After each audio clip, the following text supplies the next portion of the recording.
Hello and welcome to this webinar on missing outcome data in evidence synthesis. I'm Dimitris Mavridis. I'm a professor of statistics at the University of Ioannina in Greece. I've been working in meta-analysis and missing data for many years now, and along with my colleague Christos Christogiannis, who is a PhD student working on the same topic, missing data and meta-analysis, we're going to present this Cochrane webinar on missing outcome data in evidence synthesis. Before we start, I would like to acknowledge the help of Georgia Salanti and Ian White, with whom I have worked extensively on these topics in the past, and I have borrowed many ideas and slides from them. And of course, I absolve them from any responsibility of any mistake I may make. Now let's start by looking at what this webinar is about. By missing data at the meta-analysis level, we typically refer to missing statistics like studies do not reporting the standard deviation, or missing studies, the problem of publication bias, or selective outcome reporting, or missing covariates. We are not dealing with any of these types of missing data. We only focus on missing outcome data.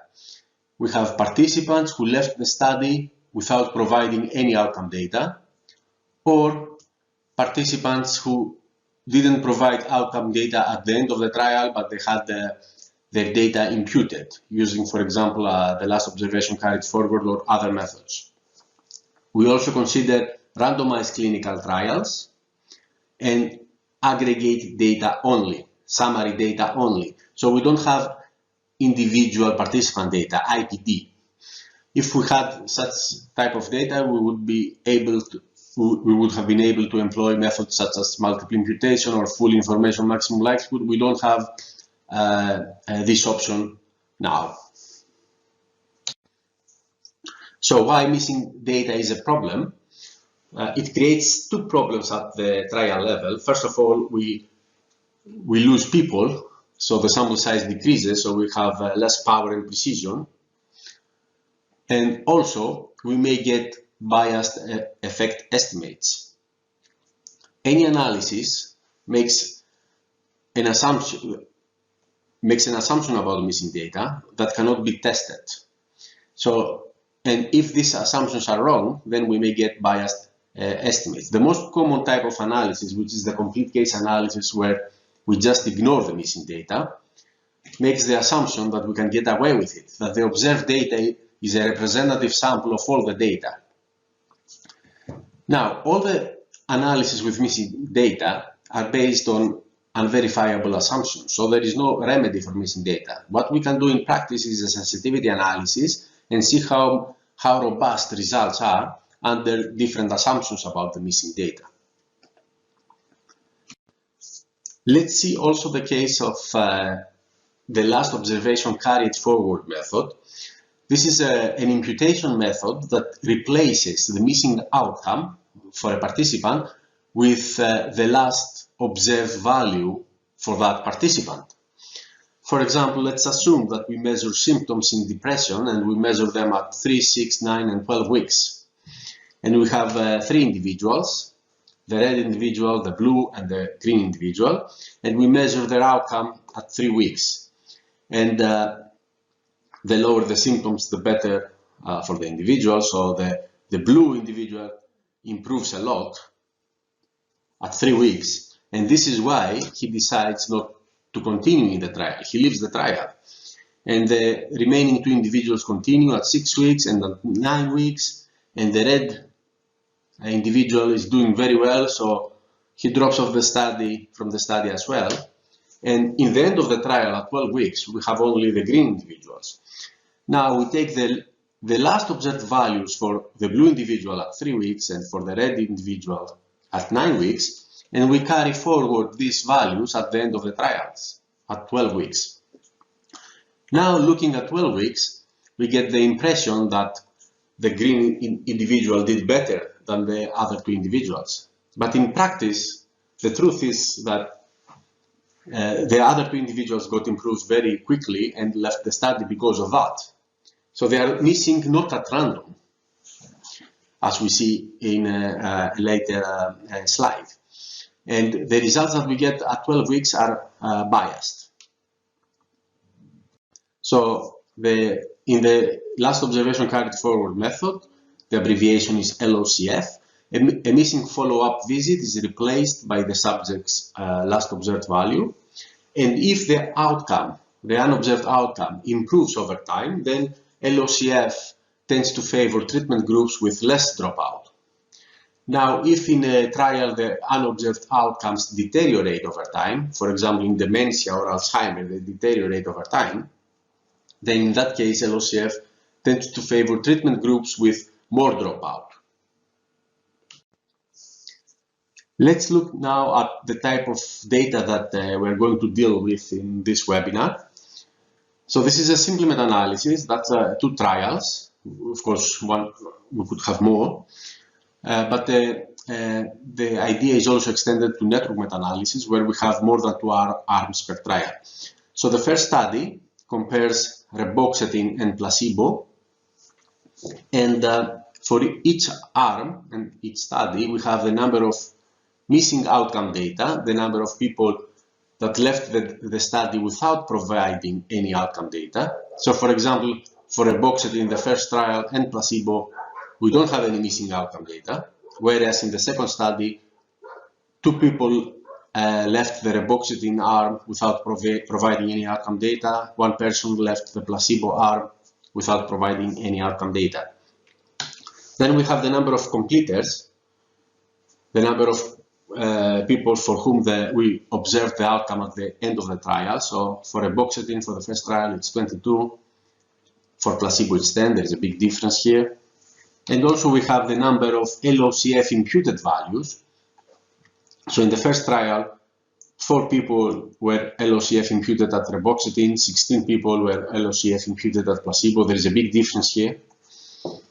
So perhaps people in placebo left early because they don't see an improvement. That's an assumption we may make. And also for each study arm, we have the mean value and standard deviation for the LOCF values and also the completers. Or maybe we have one of the 2. Usually meta-analyses are a mixture of trials giving LOCF results and then trials giving results from completers. Here you see that there is a big difference, a big mean difference in the LOCF values. Actually, it looks as if in the placebo group there is very little improvement compared to the reboxetine group. And this is perhaps because the imputation rate in the placebo group is 4 times almost 4 times the imputation, actually 4 times the imputation rate of the reboxetine group. So here actually we may have a biased result because these 16 people would have improved more had we followed them through the entire period of the trial. If we look at the results from completers, the mean difference is not as big as it is in the LOCF imputed values. There is a popular taxonomy for missing data that categorizes missing data in 3 groups. The missing completely at random, or MCAR, missing at random, MAR, missing not at random, MNAR, or informatively missing. So all these categories relate the probability that data are missing to observed or unobserved variables.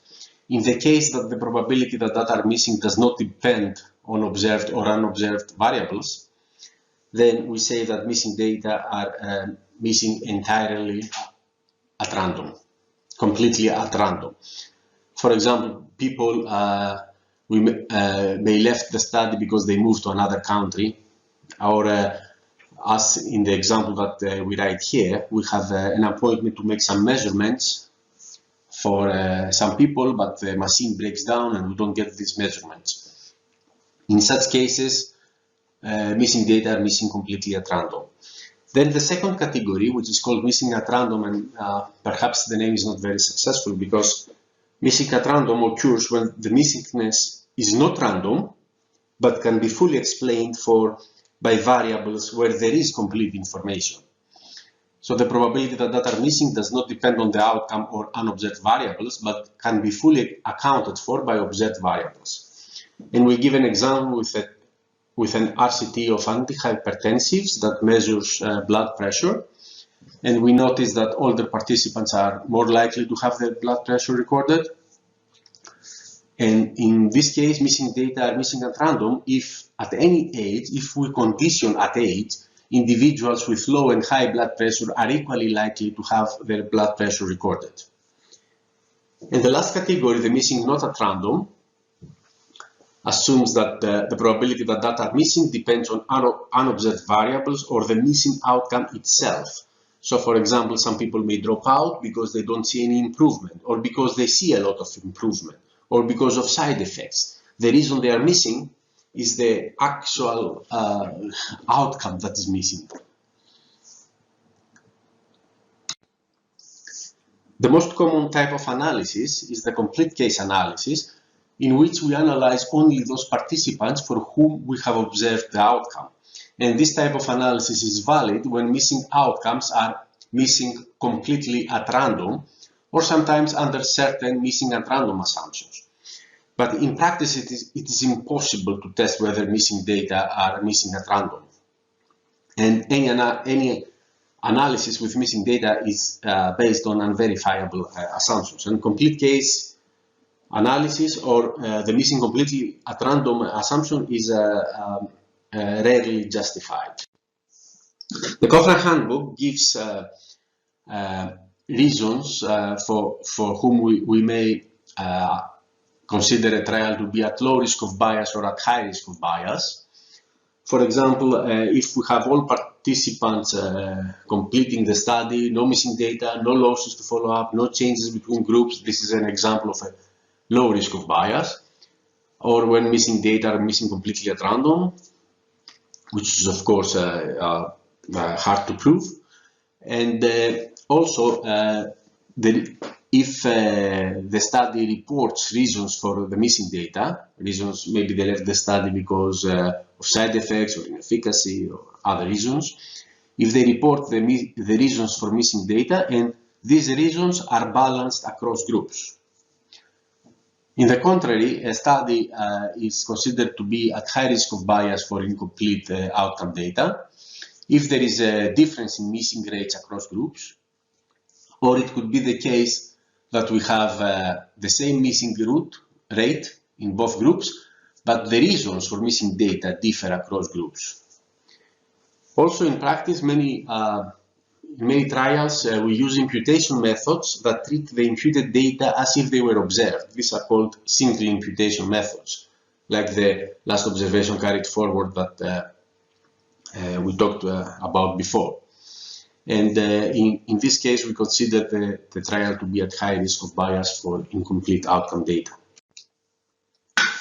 Ideally, we want to do an intention to treat analysis, which is based on the initial treatment assignment and not on the treatment eventually received. So it requires measurement of all patient outcomes regardless of protocol adherence in the groups to which they were randomized. Although intention to treat analysis is widely employed in many trials, it can be incorrectly described and there are some issues with its application. And there are empirical studies that show that different researchers mean different things by referring to intention to treat analysis. And when you have missing data, you have to do an imputation, to employ an imputation strategy. And lots of trials use single imputation methods. They replace the missing value by a single value, not taking the uncertainty of imputation into account and inflating the sample size and producing spuriously narrower confidence intervals. This is something that we also see at the meta-analysis level. Actually, we see that usually researchers who do a systematic review in the meta-analysis, they either do a complete case analysis or employ a single imputation strategy. They rarely distinguish between LOCF imputed data completely missing outcome data. It's very common for meta-analysis to have a mixture of trials that have used LOCF, or a mixture of trials that have used a complete case analysis. And of course, this would, apart from the bias, would also have a larger heterogeneity. Also, many systematic reviews do not provide any justification on how they handle missing data, and they do not consider a sensitivity analysis to explore how robust results are to different assumptions about the missing data. Let's consider a simple example. So we have a trial comparing haloperidol and placebo. The outcome is the improvement in schizophrenia, yes or no. In the haloperidol group, we have 29 successes and 18 failures. In the placebo group, we have 20 successes and 14 failures. So we can estimate the risk ratio, which is very close to 1. So there is no difference between the two groups. But we notice that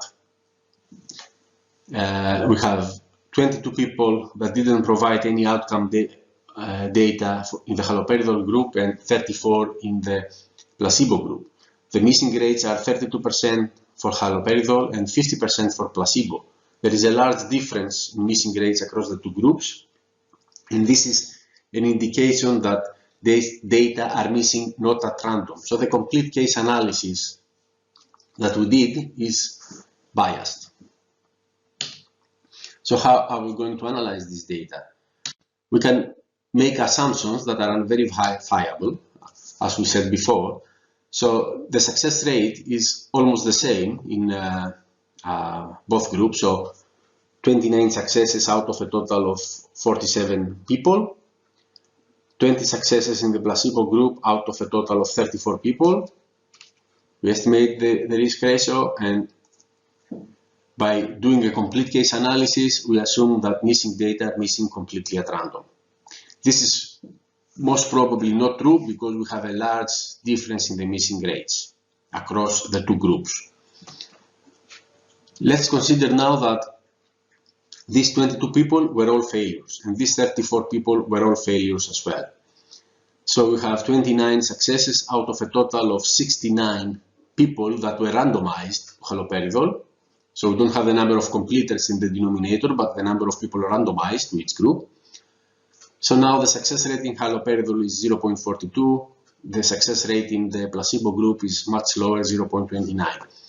So the risk ratio is different, still not statistically significant. Still there is overlap between the two risk ratios, but now we can say that it's much different than the complete case analysis. So what did we assume?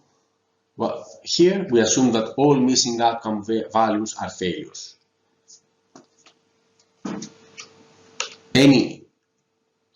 If any of these assumptions are wrong, then the results will be biased. Now for a continuous outcome, suppose that we have a trial comparing mirtazapine and placebo for depression. We measure depression symptoms on the Hamilton scale.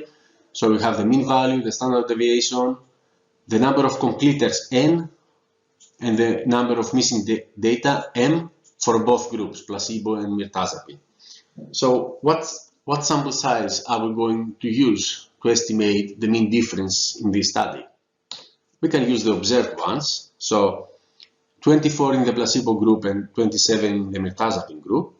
And this is equal to a complete case analysis and to assuming that missing data are missing completely at random. We can use the randomized 24 plus 21 plus 27 plus 18. This is equal to assuming that the missing data have the same mean value as the observed data. And so we impute the observed mean in all missing participants. So we will get the same mean difference as before, but now it will be much more precise because we use more people, almost double the number of people. So this would be wrong as it produces spuriously smaller standard errors and narrower confidence intervals. Let's see the imputation methods that are used in practice, and we have seen them in many empirical studies. For the dichotomous outcomes, they use the best case scenario. They replace the missing outcomes in the experimental group with successes and in the control group with failures. The worst case scenario, that is the opposite. We assume failures in the experimental group and successes in the control group. Another common strategy is that we replace all missing participants with failures. We have seen that a lot in many trials and systematic reviews. Now, for continuous outcome, the most common method of imputation is the last observation carried forward, where we replace the missing outcome with the last observed value. And also the mean, median, or median imputation, where we replace the missing value by the mean or the median of the available cases for whom we have observed the outcome. So generally, this table summarizes the methods that we can use at the meta-analysis level. We don't have the IPD, the individual participant data. So we can do a complete case analysis. This is both for binary and continuous outcomes. We ignore the missing data. We assume the observed data are a random sample of all participants, and this is valid only under missing completely at random. We just lose some power because we lose people, but in trials it's very likely that this assumption will not hold. There are other methods, single imputation methods, like the worst best case scenario, mean imputation, the other imputation methods such as the LOCF. All these methods make explicit assumptions about the missing data and replace the missing data with a single value, inflating the sample size and erroneously increasing precision, and also giving biased, in most cases, giving biased effect estimates. Then there is the method of Gamble Hollis. This is only for binary outcomes, where we employ both the best case and the worst case scenario and get the effect estimates under both scenarios to create a confidence interval based on this on the effect estimates from these two scenarios, and then use that interval to weight the studies. So studies with large differences between best and worst case scenario will have a very large interval, a large difference between these two scenarios, so they will get less weight. But this method is based on the best and worst case scenario that are not realistic in most of the times. And now the methods that we suggest using that can be applied both for binary and continuous outcomes. What we do in practice is that we relate the outcome in the missing participants to the outcome in completers.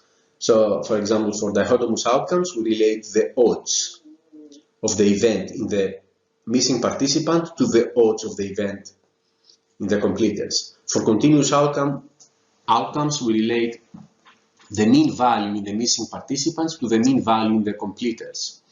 And we relate them through an equation and by introducing a parameter that quantifies the difference between in the outcome between completers and missing participants. And we can use expert opinion to elicit information for that parameter or conduct a sensitivity analysis. This method does not impute the data, does not treat them as if they were observed, so we don't increase the sample size, we don't make up data, and accounts for the uncertainty in the missing outcome data in such a way that the more the missing rate, the less reliable is the estimate.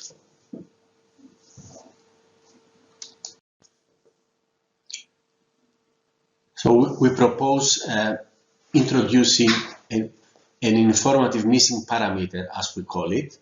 And in the case of dichotomous outcomes, binary outcomes, we call it IMOR, which stands for informative missing odds ratio.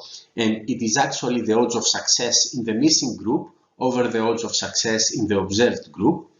And in the case of continuous outcomes, we call it IMDOM, which stands for informative missing difference of means, and it's the mean in the missing group minus the mean in the observed group. So we can do that for all the for each study and each arm, and also we can have different parameters for each arm or for each study. These parameters are not known in advance. They cannot be informed from the data, but we can inform them using expert opinion, or we can do a sensitivity analysis, or we can just suggest clinically plausible values. Now for brevity, we call these parameters lambda. So lambda can be either an IMOR or an IMDO. And suppose that we have two indices, I and J, and I refers to studies and J refers to arms. So lambda ij can be equal, so lambda is equal for all studies and all arms. And that means that the difference in means is 0, or the IMOR, the ratio of Hodge ratios is 1, or the log IMOR. So in the dichotomous outcomes, we work on the log scale. The log IMOR is equal to 0, and this is equal to a complete case analysis. So it's like assuming that missing data are missing completely at random. Also, we can have different lambdas for each study and arm, and the lambdas do not have to be a constant. They can have a distribution. So for example, we can assume that they follow the normal distribution, they have a mean value, and the standard deviation or variance that changes according to study I and arm J. They can be study specific, so each study has its own lambda. For example, the distribution. So both the treatment group and the control group, they have the same lambda. Or we can also have correlated lambdas, so that the lambda in the control group is correlated with the lambda in the treatment group. So in the case of the dichotomous outcome, the IMOR is the odds of success in the missing participant over the odds of success in the observed participants. So for example, an IMOR of 2 suggests that the odds of success in the missing participants is twice that of the observed ones. For example, for a beneficial outcome, maybe people leave the study because of early response. An IMOR of 0.5 suggests that the odds of success in the missing participants is half that of the observed participants. For example, for a beneficial outcome, maybe people leave the study because they are disappointed as they don't see any improvement. And when IMOR equals 1 and subsequently log of IMOR equals 0, then it's the complete case analysis. It's like assuming that missing data are missing completely at random. So how can we derive these values? We can ask a clinician, or even more, with experience in clinical trials in the field, a question like this one. So we have 100 patients randomized in drug X, 40 recovered, 20 did not recover. So the odds of success is 2, 40 over 20. And we have no information about 40 patients. How many of those 40 patients do you believe they have recovered? And let's say that he replies 10. So out of these 40 missing participants, we have 10 patients that recovered and 30 that did not recover. So the odds of success in the missing group is 1 over 3, whereas the odds of success in the observed group is 2, 40 over 20.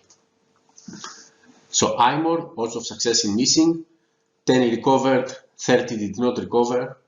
In the denominator, odds of success in observed, 40 recovered, 20 did not recover. Do the calculation, it's 1 over 6. Of course, instead of one clinician, we may ask several, so that we get not one value for IMOR, but many values. That means that we can estimate the distribution of the IMOR. Because as we saw before, IMOR can have a distribution, so we need the mean value for IMOR and also a variance. Now assume this example, we have 18 people for whom we observe data. We have 12 successes, the green ones, and 6 failures, the red ones. We have 12 missing participants. If the IMOR is 1/6, the origin observed is 2, it's 12/6, 2. So if we have an IMOR of 1/6, that means in the missing participants we have 3 successes and 9 failures, or the origin missing is 1/3. Then we can combine these two, the origin observed and origin missing, to get the total odds. And you see it's equal to 1, because out of 30 individuals we have 15 green successes and 15 red. Note that we did not impute these values, we just make an assumption about how the outcome in the missing participant is related to the outcome in the observed participants. Now for a continuous outcome, the informative missingness parameter is called IMDOM, and it's the mean in the missing participant minus the mean in the observed participants. For example, an IMDOM of 1 means that the mean in the missing participant exceeds the mean in the observed participants by 1 unit. Similarly, -1, it means that the mean in the missing participant is 1 unit less compared to the mean of the observed participants. And when IMDOM is equal to 0, then the data is missing completely at random. It's assuming that the missing data is missing completely at random. We can ask a clinician with experience in the field a similar question. We have 100 patients randomized in drug X. 60 finished the study and had a mean score of 3, whereas 40 did not finish. What do you guess would be the mean score in those who did not finish? He says that the mean score is 4. That means that IMDOM, the mean in the missing participant, minus the mean in the observed participant, is equal to 1. If we ask many clinicians, we get the average of their guesses, so we can get the mean value of IMDOM, but also the distribution of IMDOM and its variance. So assume that we have 18 people with a mean value of 3 and 12 participants with a missing outcome. We assume that these 12 participants had a mean value of 4. And so the total mean would be a weighted average of these 18 participants with a mean value of 3 and these 12 imaginary participants for whom we did not impute any data and had a mean value of 4, and the average would be 3.4. Now we can assume different parameters for control and treatment group. For example, assume that we have studies comparing placebo and mirtazapine for depression, and we assume that IMP in placebo is equal to 1.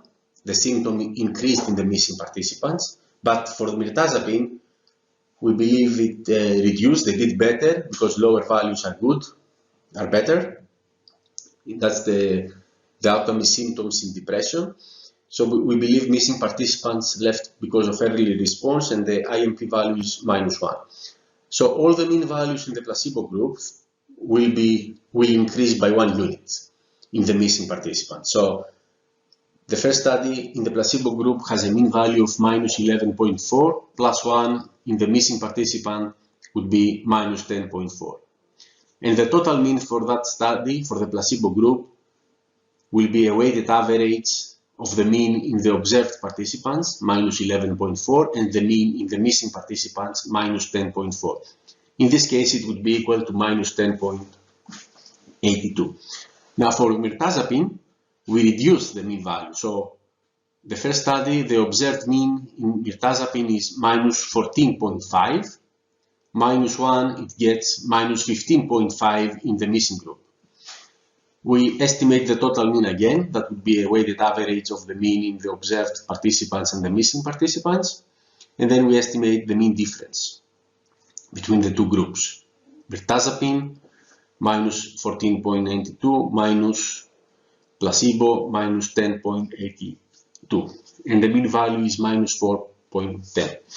And of course, to meta-analyze this, we need the standard errors, and we're going to see that in a bit. Also, we can make more complicated questions to the experts to elicit the distribution of INDOM, the informative missingness parameter. For example, we have a study comparing mirtazapine and placebo. The outcome is measured on the Hamilton scale at 6 weeks. We give all the necessary information to the expert. The completers had a mean value, a mean change of 14 units, and a 95 confidence interval ranging from 11 to 17. And then the table below gives some possible outcomes for a non-completer, and you see some gaps, some possible values, and the expert is asked to put what percentage of the missing participants he or she expects to be within each category. That's an imaginary fictional example. Let's put these numbers. These are, so like 20% would have a mean change, a mean drop from 13 to 15, 20% from 11 to 13, 15 from 9 to 11, and so on. We can make a bar plot that shows the difference between the mean value in the missing participants as that was filled in by the expert and the actual mean that we observed, and we have a distribution like that. It's symmetrical, it's centered around 0, so the mean value we can safely assume it's 0, and maybe a standard deviation of 2 or 3 would suffice. So we can say that lambda follows a normal distribution with 0 mean and variance 4 or variance 9 if we assume a standard deviation of 3. So some general characteristics of the approach. Unlike the single imputation methods, we do not impute any missing data. We simply make assumptions about the outcome in the missing data and how this is related to the observed data. And in the entire procedure, we account for the fact that data are not fully observed. And this is very important to get correct standard errors, as we will see in a bit.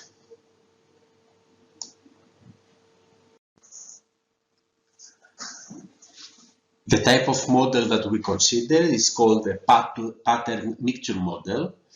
So pattern because there are two patterns, the observed data, Y obs, and the missing data, Y miss, and mixture because we take we relate the one pattern to the other. So let's denote by Y the data, both observed and missing. Then we have an indicator variable that assumes value 1 if outcome is reported for the kth individual in the jth arm and the I study and 0 otherwise. We get the probability that we observe data, we denote it by pi, ij observed. So 1 minus pi is the probability of missing data. And we also have the expected value, the mean value in the observed data, and the missing value in the missing data. And then the pattern mixture model takes the joint distribution of Y and R and proceeds into a factorization, considers the marginal distribution of the dropout rate, R, and the conditional distribution of Y given the dropout rate. So for study I and Rj, we have the mean value in the observed data and the probability of observing the data, and we estimate those from our sample. So we have n is the number of completers for the I study and the JR, m is the number of missing data, so this is an estimate for the probability of observing data in the ith study and the JR. And for each study, we have the mean value and the standard deviation. Of course, we may consider a dichotomous outcome, so for each study, we will just have the probability of success. And then we relate the mean value in the missing data to the mean value in the observed data. And we do that by introducing a parameter lambda. So a function of the mean in the missing data is equal to lambda plus a function of the mean in the observed data.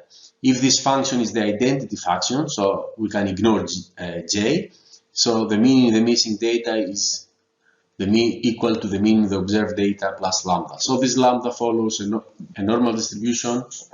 For convenience, it's convenient to assume a normal distribution with some mean and some variance. So we have these two parameters that are not informed by the data. And then we use all this information, the mean value in the missing participants, the mean value in the observed participants, the probability of observing data to compute the total mean for the ith study and the j arm. And we do that for both arms, and then we compute the effect size. So the total mean, x dot, would be a weighted average of the x, the mean in the observed participants, and the mean in the missing participants. We have the weights of each mean, the probability of observing the data, 1 minus p, the probability of missing data, of not observing the data. And we just replace this, the mean, the missing participants, according to this formula, and we can compute the total mean. So just, of course, the computer will do that for you. I'm just putting the mathematical details for those interested in these details. So in the simple case that I want to estimate an effect size, which is just a mean difference. So it's just the mean value in the treatment group minus the mean value in the control group, like this one. And if I consider the mean value in the missing participants to be equal to the mean value in the observed participants plus lambda, so I just replace this quantity here. So it's a weighted average. And by doing some simple calculations, I see that the total mean is equal to the observed mean, the mean in the observed participants, plus the probability of missing data multiplied by lambda. Of course, if lambda is equal to 0, or if there are no missing data, so p is equal to 1, the total mean is equal to the observed mean. And then I can compute, this is for one arm, I can compute the effect size, the difference between the two arms. So I just consider the two arms, the treatment group denoted by capital T and the control group denoted by capital C, and then using a Taylor series approximation, I can estimate the variance of the effect size. It's a complicated formula, but what is important is to see that it's a function of the variance of the data, S squared over the number of completers, plus a function of the average value for lambda and the variance for lambda, and a function also of the probability of observing the data. So if there are no missing data, so if you replace p with 1, everything goes away. This is equal to 0. Whenever you see 1 minus p, it is equal to 0, so it is just the observed variance. If lambda is 0, that means that mu lambda and sigma lambda are equal to 0, then again this is equal to sigma square over n, so it's equal to complete case analysis. So in total, generally we say that the mean difference is the total mean in mirtazapine minus the total mean in placebo. The variance of the mean difference is equal to this formula. It's a function of the two standard errors of the two standard errors that we observed from the mirtazapine group and from the placebo group, and then we correct these standard errors by adding the proportion of missing data in both groups, mirtazapine and placebo, and also some function of the standard error of lambda, the variance of these IMDOM or IMOR parameters. So the larger the proportion of missing data, the larger the variance, the adjusted variance, the corrected variance for the mean difference. And the more uncertain we are about the mean in the missing data, so the larger the variance of the lambda parameter, again, the larger the standard error of the mean difference.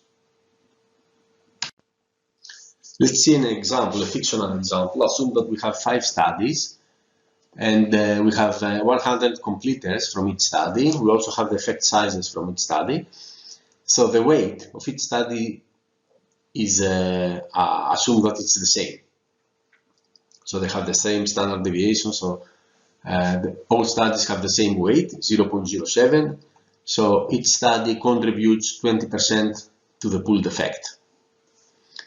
Now I'll give you some extra information. So in the first study, we randomized 100 participants and we didn't have any missing outcome data.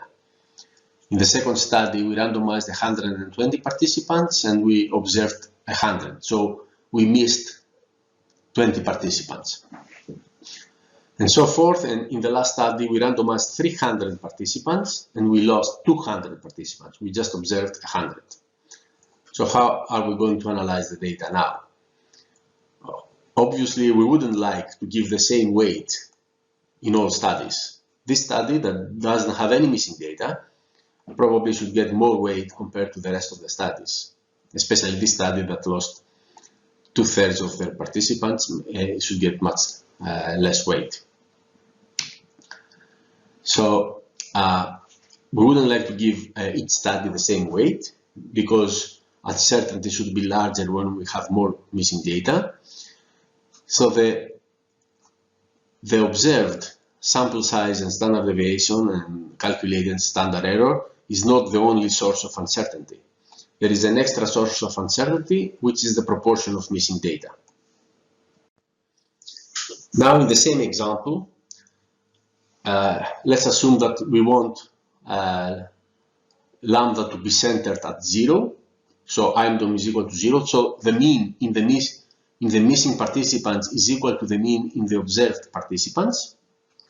But we are not sure about that, so we want to put some uncertainty. So we say that lambda takes values from -1 to 1. And we can translate that to lambda having a normal distribution centered at 0 with a standard deviation of 0.5. So we put the second source of extra uncertainty.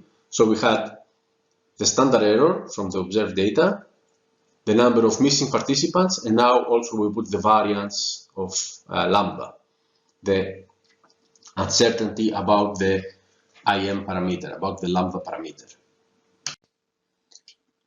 Okay, so now we assume lambda equals 0 with that interval, and we estimate the weights, the corrected weights, and now you see the first study, from 20% the weight increased to 60%.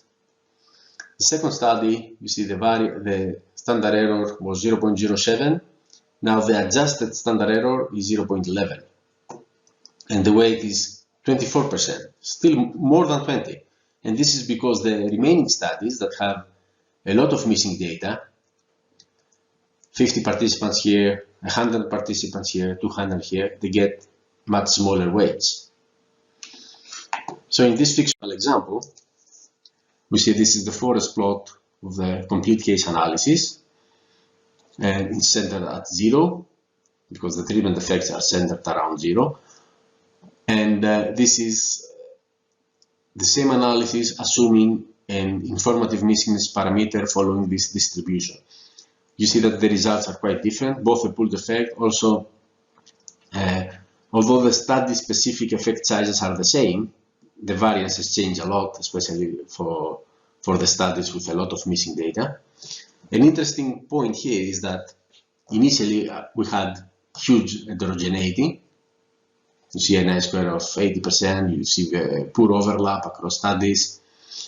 Now, as the within study variances increases, because we adjust the standard error by increasing it, and since the within study variances increase, the between study variance heterogeneity decreases. Actually decreases a lot. It's an I-square of 0 now. We will see that with a real example. Assume that we have a study comparing mirtazapine to placebo, and we assume an IMP parameter, a lambda parameter of 0. This is the effect size of that study and its confidence interval. And this is part of a meta-analysis, and in that meta-analysis it gets almost 17% of the weight. Now, as we move away from the missing completely at random assumption, so now IMP is not equal to 0, but it follows a normal distribution with 0 mean and variance 1, so there is some uncertainty. You see that the within study variance increases clearly, and then as we move away from the missing completely at random assumption, as we assume larger variances for sigma lambda, the within study variance increases further. This study is part of a meta-analysis, and in the first example, these are the remaining studies, so there is a total of 8 studies. It's the only study that shows that placebo did better than mirtazapine, and it's also the study, we don't have the information here, but it's the study with the largest missing rate. So this is the complete case analysis. So now, as we move away from the assumption of missing completely at random, since this study has the largest missing rate, it's penalized more compared to the other studies. So we do that for all 4 scenarios. And we estimate the pooled effect in all scenarios. And you see that as we move away from the complete case analysis, as we increase the variance of sigma lambda, the pooled effect moves away from the line of no effect. And this is because that study gets less and less weight as we penalize, as we increase uncertainty in the IMP parameter, it gets less and less weight. So it has less weight, less impact on the pooled effect. It's also interesting to see that the within study variances increase as we move from the first scenario to the fourth. The within study variances increase. But this is not true for the heterogeneity, which decreases, because as within study variances increase, they have a better overlap, so heterogeneity decreases. So generally, it's quite complicated to estimate the standard error of the effect size, but the computer will do that for you. There is a command in Stata called MetaMIS2 that can do that, can estimate this analysis both for dichotomous and continuous outcomes. And also there are libraries in R that they can do that. And there are 2 different ways that one can use to estimate the standard error. One is using a Taylor series approximation, and that results in a closed formula, that, like the one that I showed to you before. And the other one is using Monte Carlo simulation, which is doesn't have a closed formula, and maybe takes more time, but it's more flexible, and you can make some assumptions about this informative missingness parameter that it's difficult to do in using a Taylor series approximation. So now, assume that we don't have only missing outcome data like before, but also we have imputed data. Some of the data have been imputed using, for example, LOCF. In this case, we will relate not only the mean of the missing participants to the mean of the observed participants, but also the mean of the imputed data to the mean of the observed participants. So, along with lambda that we saw before, we introduce a second parameter, gamma, that also follows some distribution. Conventionally, we put the normal with some mean value and variance. Again, these parameters cannot be informed from the data. And now, the total mean is a function of all 3 means. So there are 3 patterns here. Not only observed and missing, but observed, missing, and imputed. So we introduce this extra new parameter that we call bias in the LOCF outcome, which is the difference between the mean in the observed participants minus the mean in the LOCF imputed participants. Again, it can assume the same values just like the lambda, so it can be equal to 0, it can be study specific, etc.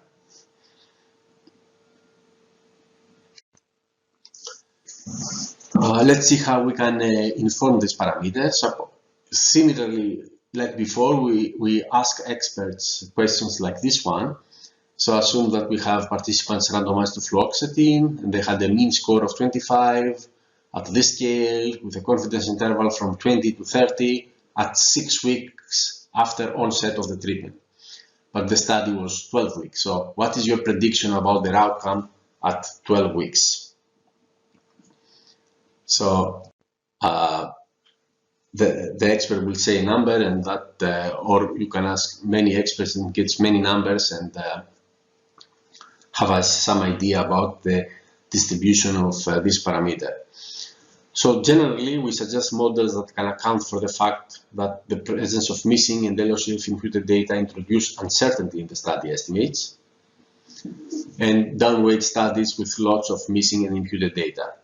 There is a command in Stata that can do that for missing outcome data only, and also a library in ARC that can do that for missing outcome data. And now we are working in making a library in R that can do both missing outcome data and LOCF imputed outcomes. Now we will see an example of a meta-analysis in which we have both missing outcome data and LOCF imputed data, and how we can use these models.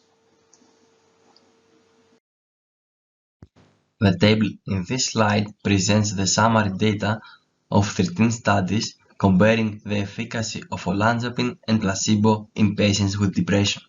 The outcome is change score in depression measured on a standardized rating scale. For each study arm, we have the mean change, the standard deviation, the number of completers, the number of patients imputed with LOCF, and the number of patients that are missing. This means that they did not provide any outcome data. We see that in the first study, 50 participants were randomized to placebo, but only 10 of them completed the study. 39 of them that left the study and had their values imputed with LOCF method, and 1 of them did not provide any outcome data.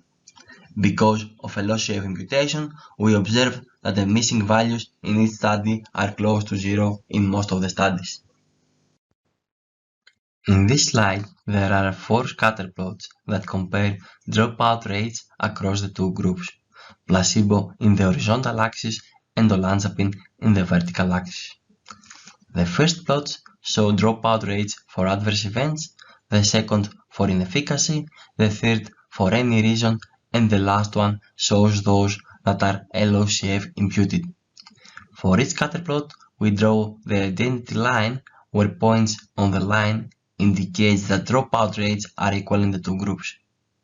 Points above the diagonal show the dropout rate is larger for olanzapine, and points below the diagonal show the dropout rate is larger in the placebo group.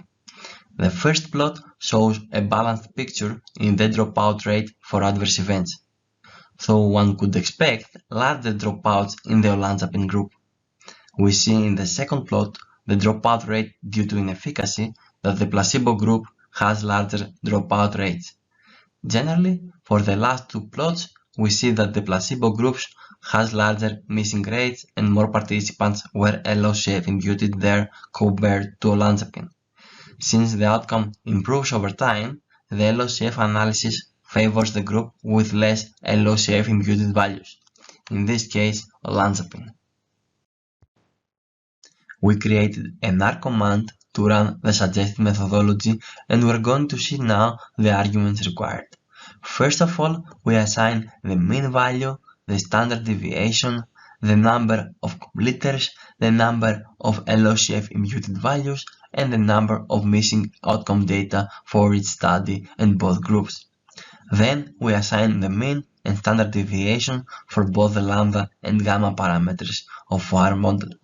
The lambda parameter shows the difference in outcome values between completers and missing participants, and the gamma parameter shows the difference in outcome values between completers and LOCF imputed values. One can allow the lambdas and gammas to be correlated across the two groups, or may assign a zero correlation.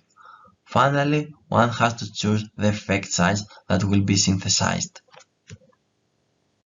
Here we present forest plots for 4 different scenarios, which means different values of lambda and gamma. Of course, all these are hypothetical examples. In each of the 4 analyses, we used the same distribution for both lambda and gamma.